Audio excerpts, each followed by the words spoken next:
এই রমজান মাসে আমি আপনাদেরকে একটি গোপন আমল সম্পর্কে বলতে পারবো। এই আমলটা অন্যান্য মাসে করতে গেলে আপনার অনেক কষ্ট হবে, আপনি পারবেনও বলে খুব কষ্ট হবে, এটা আমি বলতে পারি। কিন্তু এই রমজান মাসে আমলটা যে এত সহজ, আপনি বিশ্বাসই করতে পারবেন না। এবং এই আমলের গুরুত্ব অপরিসীম, মানে এই আমলের গুরুত্ব আপনাকে আমি বর্ণনা করে বলতে পারবো না। সেটা হচ্ছে তাহাজ্জুদের নামাজ। এই তাহাজ্জুদের নামাজ রমজান মাসে আদায় করা যে এত সহজ, এটা আপনি কল্পনাও করতে পারবেন না।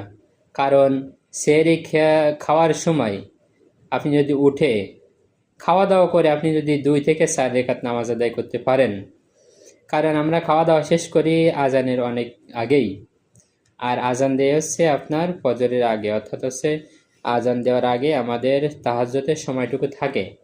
এই সময়টুকু আপনি যদি মোবাইলে সময় না ব্যয় করে আপনি যদি এই সময়টুকু আল্লাহর কাছে ব্যয় করতে পারেন, আল্লাহর কাছে আপনি যা চাবেন, এই 30টা দিন আপনি একটা আমল করেন, আল্লাহর কাছে আপনি যা চাবেন, আমি আল্লাহ সেটা যদি নাও পান, তবে এর থেকে উত্তম কিছু আপনার জন্য আল্লাহ রেখে দেবে।